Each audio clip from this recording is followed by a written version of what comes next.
Baik. Baik.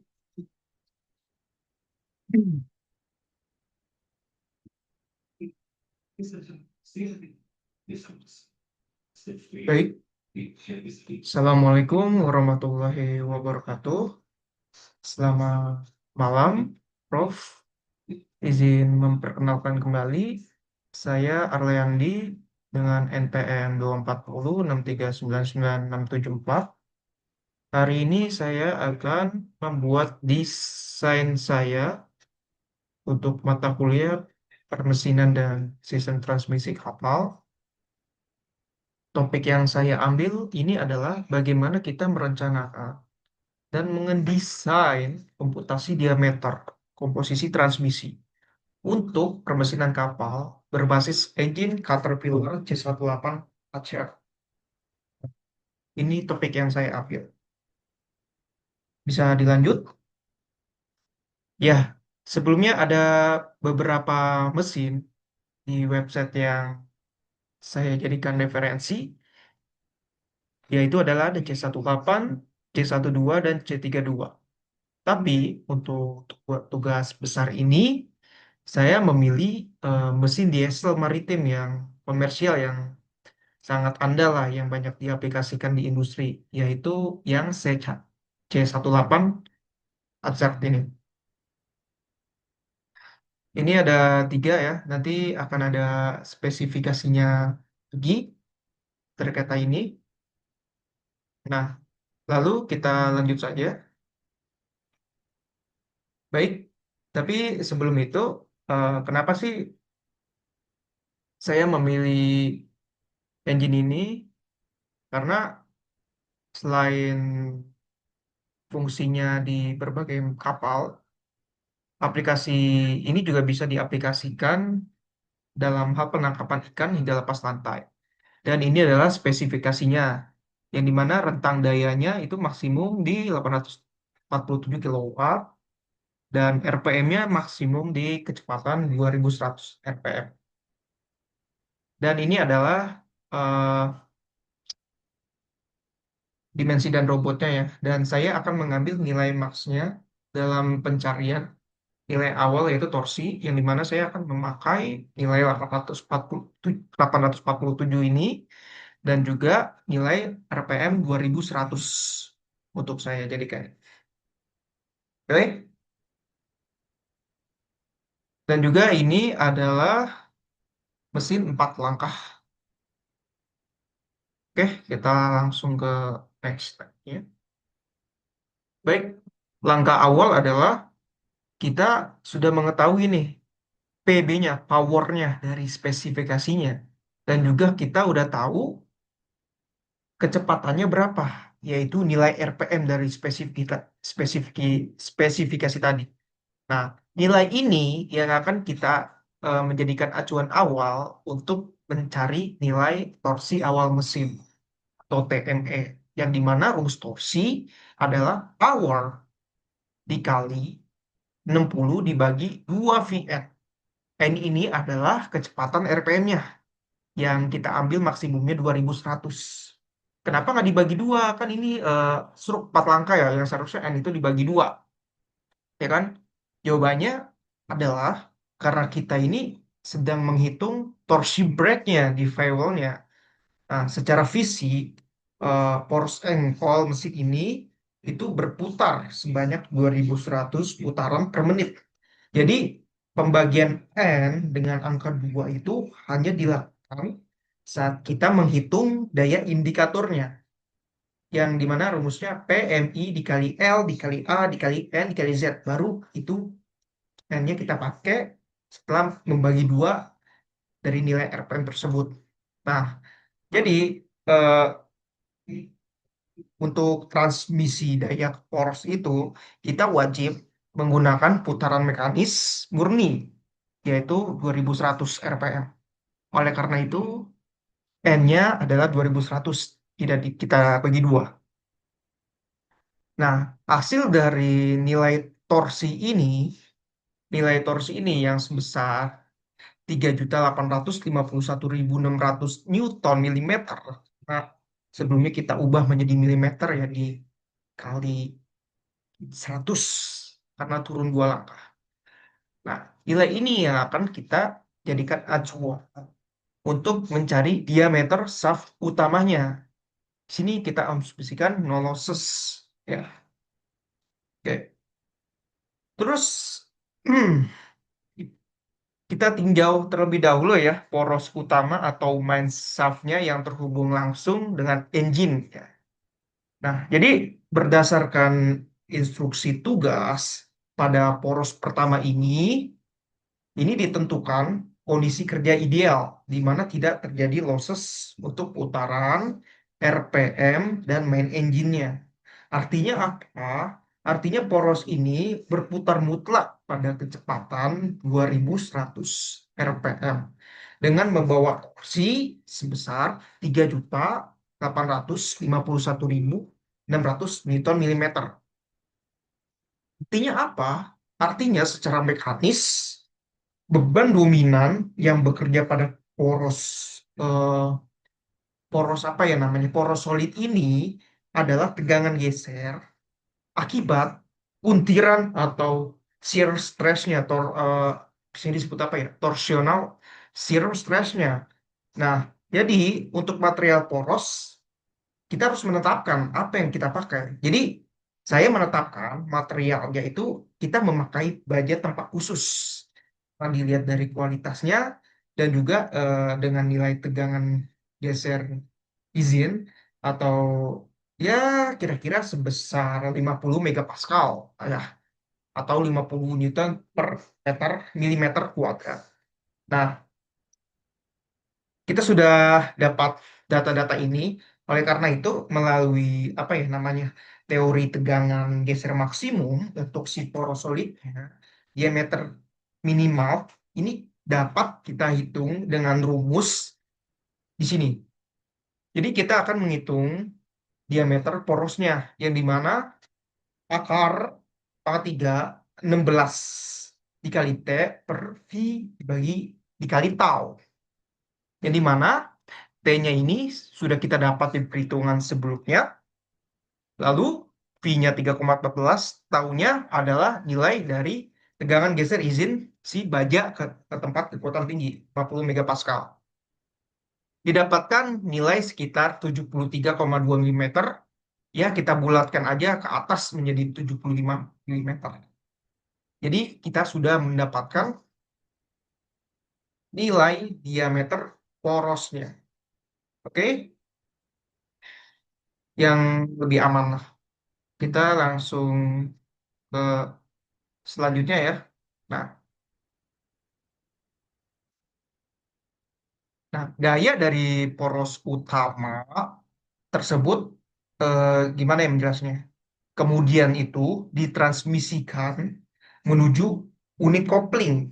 Nah, makanya kita harus mendesain kopling gitu loh. Menggunakan sambungan kaku namanya berbentuk kop- kopling flange kopling gitu ya. Nah, artinya apa? Jadi eh, komponen paling kritis pada kopling ini tuh sebenarnya terletak pada baut-bautnya. Nah, kita udah tahu nih, baut-bautnya paling penting. Oleh karena itu, kita harus mendesain baut kopling kaku itu sendiri. Ya, jadi pada rencana ini saya itu menetapkan jumlah bautnya ya. Jumlah bautnya sebanyak 6, 6 buah. Baut-baut ini tuh disusun melingkar pada flensa dengan radius lingkaran baut atau pitch result radius sebesar 135 mm. Nah, yang diadopsi dari data diameter lingkaran baut kopling sebesar 270 mm. Udah nih, kita tentukan juga materialnya gitu. Material dari si baut ini apa? Jadi ya material baut dipilih ma- kita pakainya baja juga kali ya. Ya, yang apa namanya berkekuatan tinggi gitu ya. Ya, kira-kira sebesar 60 megapascal. Nah, jadi melalui pendekatan namanya apa ya luas penampang lingkaran baut yang menerima gaya geser tangensial, maka kita menggunakan rumus ini untuk mencari diameter baut tersebut dan didapatkan nilai 10 mm. Nah, karena ada safety marginnya, kita naikkan menjadi 12 milimeter. Kita sudah selesai dalam hal mendesain koplingnya. Lalu, apalagi? Nah, sekarang kita memasuki komponen yang keempat, yaitu kopling gesek tunggal atau single pad clutch, atau biasa disebut itu ya. Nah, jadi fungsi utamanya apa? Fungsi utamanya adalah untuk menyambung dan memutuskan aliran daya secara halus, ya, dari mesin ke sistem roda gigi gitu. Dari mesin ke sistem roda gigi. Kita mengasumsikan lossnya itu sebesar 5%, maka nanti RPM-nya nanti dikali 5% gitu ya. Nah, jadi artinya apa? Artinya putaran operasi pada unit kopling ini turun. Yang tadinya jadi 2100 RPM dikali 5% menjadi eh, 1995 RPM. 1995 RPM ya. Oke, kita lihat fisiknya karena daya konstannya itu sebesar dayanya 847 kilowatt. Nah, namun kecepatan putarnya itu menurun. Maka sesuai hukum mekanika, beban torsi desain yang harus ditahan oleh plat kopling itu akan melonjak naik. Nah, bisa kita lihat nilainya adalah 4.054.300, yang dimana ini lebih besar dari torsi awal mesin itu sendiri. Nah, ini teklat ya. Melalui rumus PB ya, yang membedakan di sini adalah nilai RPM-nya aja yang dikali 5%. Oke. Nah, lalu selanjutnya apa? Untuk menghitung diameter luar dan dalam dari piringan kopling ini, saya menggunakan teori of uniform wear atau teori keausan seragam.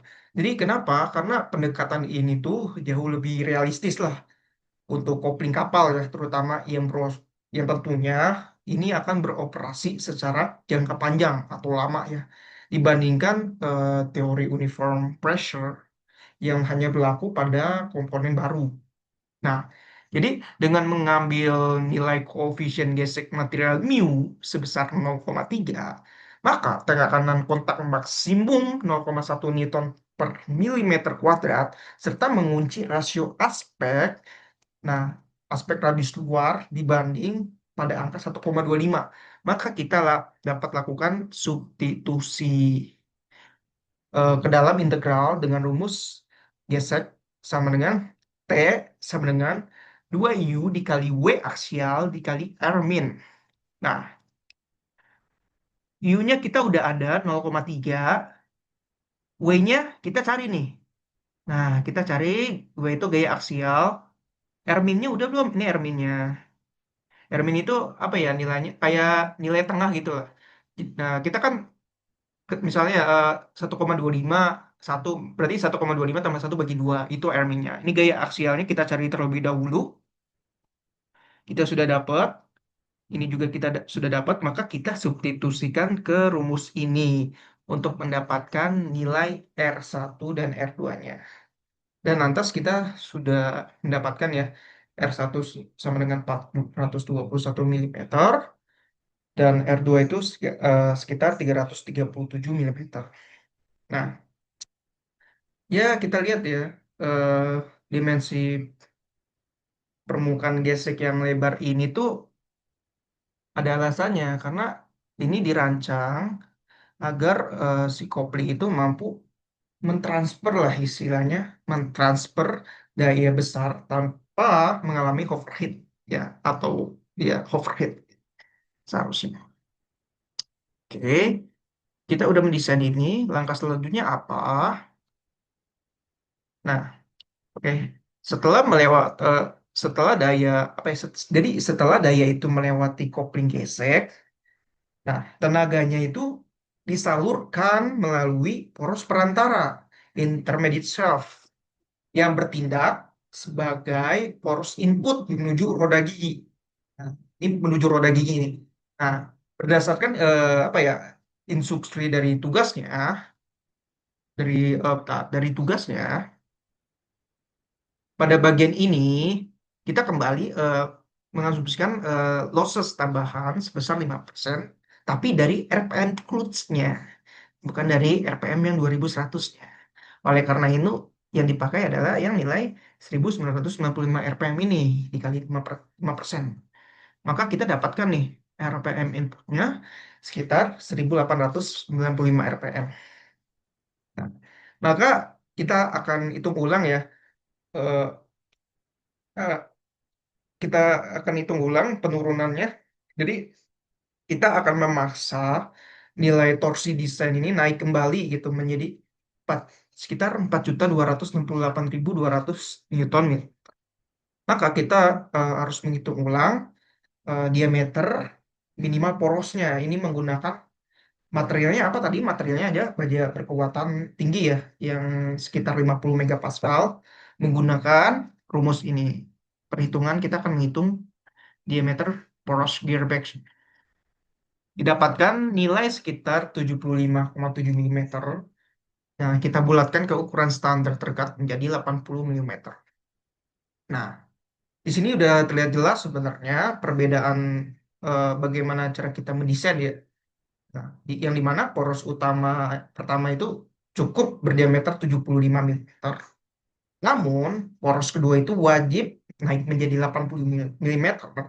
Karena apa? Karena torsi yang dipikulnya itu semakin membesar akibat efek loss putarannya gitu. Jadi mengingat poros input gearbox ini akan apa ya? Akan berpasangan lah ya dengan pasak roda gigi dan menahan beban gaya radial akibat kontrak antar gigi, maka diameternya itu tentunya akan kita pertebal menjadi 80 mm. Selanjutnya tadi apa ya? Oke, sudah kita nah ini sub menuju gear ratio. Selanjutnya adalah kita mendesain gear rasionya atau spur gearnya. Kita akan melangkah ke poin berapa ini ya? Poin eh, 6 kalau nggak salah. 6, yes. Nah, oke, yaitu desain gear ratio. Jadi fungsi vital dari transmisi di roda gigi di kapal adalah bagaimana sih kita menurunkan putaran tinggi dari mesin diesel menjadi putaran rendah yang efisien untuk memutar baling-baling kapal lah istilahnya seperti itu. Nah, jadi pada desain ini saya itu tentunya menetapkan terlebih dahulu ya target putaran akhirnya itu atau output menuju propellernya itu sebesar berapa gitu. Nah, jadi target yang saya tetapkan adalah sebesar 840 RPM agar sesuai dengan karakteristik putaran baling-baling kapal niaga. Jadi untuk kasus ini saya adalah kapal niaga ya.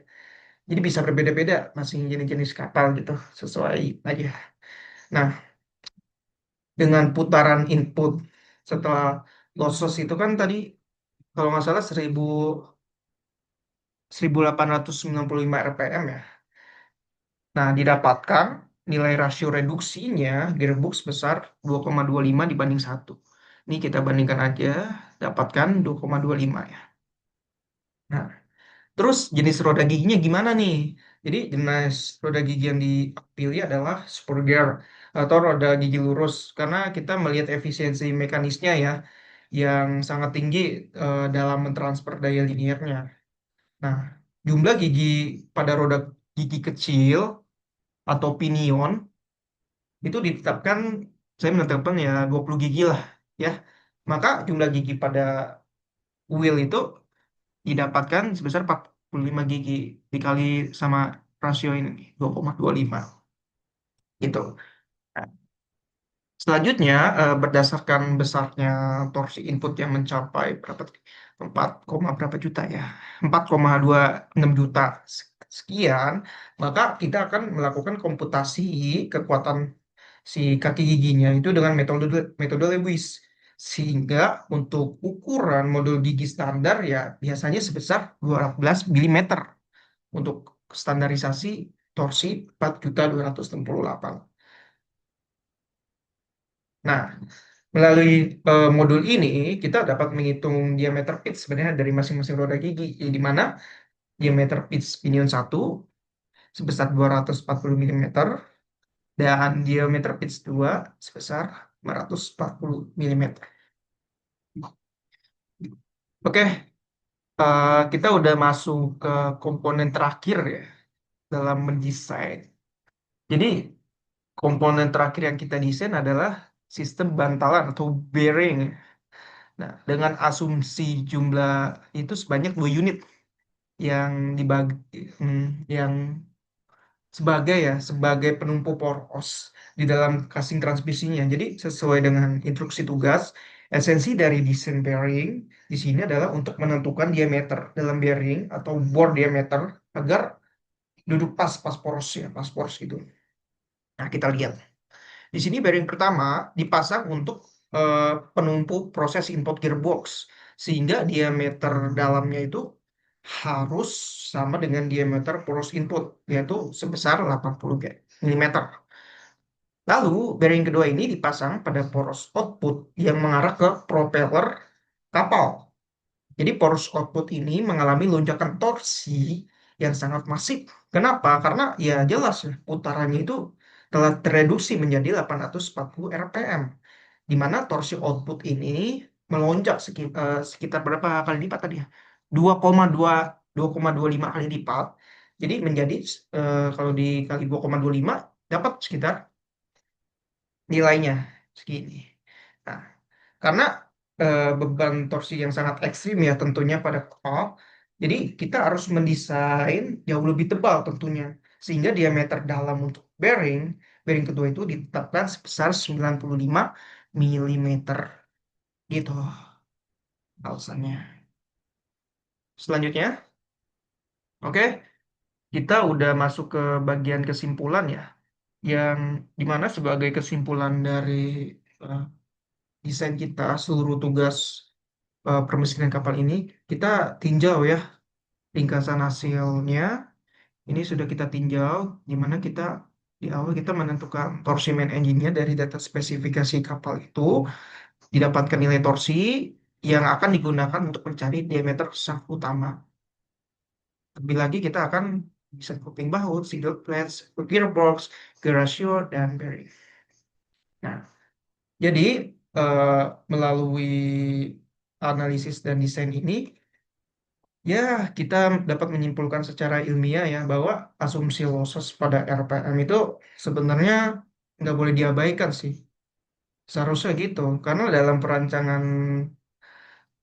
perancangan transmisi kapal, penurunan putaran akibat losses itu justru menjadi faktor yang sangat krusial ya, sangat kritis untuk menaikkan torsi desain kita ya. Jadi kenapa sih? Jadi karena kenaikan torsi inilah yang yang menuntut kita di mana dimensi fisik komponen seperti diameter dan bore bearing itu menjadi semakin tebal demi menjamin keselamatan di operasional kapal itu sendiri.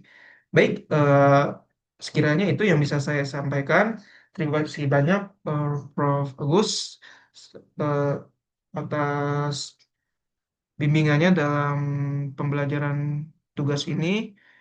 Inilah yang bisa saya sampaikan. Kurang lebihnya mohon maaf. Assalamualaikum warahmatullahi wabarakatuh.